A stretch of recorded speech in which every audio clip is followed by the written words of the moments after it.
বারোয়ারি দুর্গা মন্দির পক্ষ থেকে সবাইকে শারদীয় শুভেচ্ছা। আমাদের মায়ের এই আশীর্বাদে সবার পূজা ভালো কাটুক, সুস্থ থাকুক, এটাই প্রার্থনা করি। ধন্যবাদ।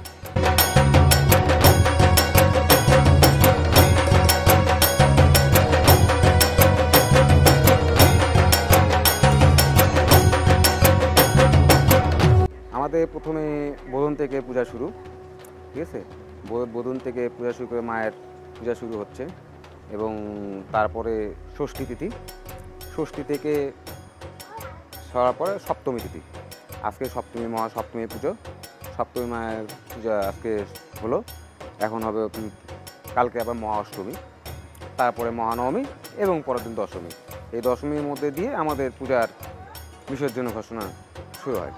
শ্রী শ্রী রক্ষাকালী বারোয়ারি মন্দির এবং সবাইকে শারদীয় শুভেচ্ছা আমাদের রক্ষাকালী বারোয়ারি মন্দিরের পক্ষ থেকে। এবং আইন শৃঙ্খলা বাহিনীর যে পরিস্থিতি বর্তমান খুবই সুন্দর আছে, আমরা নির্বিঘ্নভাবে পূজা করতেছি, কোনো সমস্যা আমাদের কাছে মনে হচ্ছে না, সব কিছুই ঠিকঠাকই আছে।